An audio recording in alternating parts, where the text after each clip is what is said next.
বন্ধুরা চলো এখন রান্না করব পনিরের ঝোল। তো দেখো পনিরগুলো নুন হলুদ দিয়ে ভেজে নিয়েছি। আর এখানে দেখো ফুলকপি ভেজে নিয়েছি আর আলু ভেজে নিয়েছি। তো বন্ধুরা চলো, এখানে আদা জিরে লঙ্কা বাটা, এখানে টমেটো পেস্ট করা, তেল গরম হয়ে দিয়েছি তেজপাতা, তেজপাতা লাল হয়ে দিয়েছি জিরে, দিয়েছি কাঁচা লঙ্কা, দিয়েছি নুন, একটু হলুদ, দিয়েছি টমেটো পেস্ট।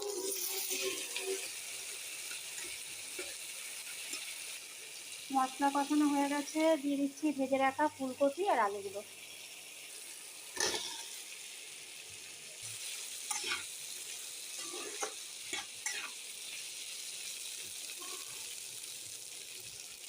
বন্ধুরা কষানো হয়ে গেছে মশলা, দিয়েছি জল।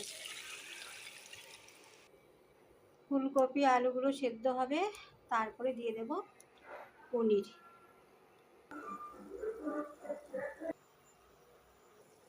বন্ধুরা এই ফুলকপি আলুর ঝোলে কিন্তু আর কিছু দেবো না। ফুলকপি আলুগুলো সেদ্ধ হয়ে গেলে এই পনিরটা দিয়ে দেবো।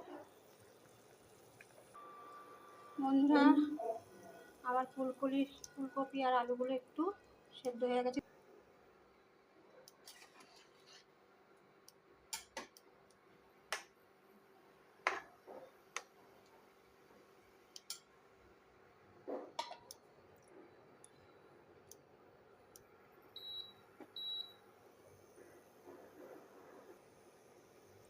তো বন্ধুরা আমার ফুলকপি আলু পনির দিয়ে যদি ভালো লাগে অবশ্যই লাইক কমেন্ট করবে বন্ধুরা। রাখছি।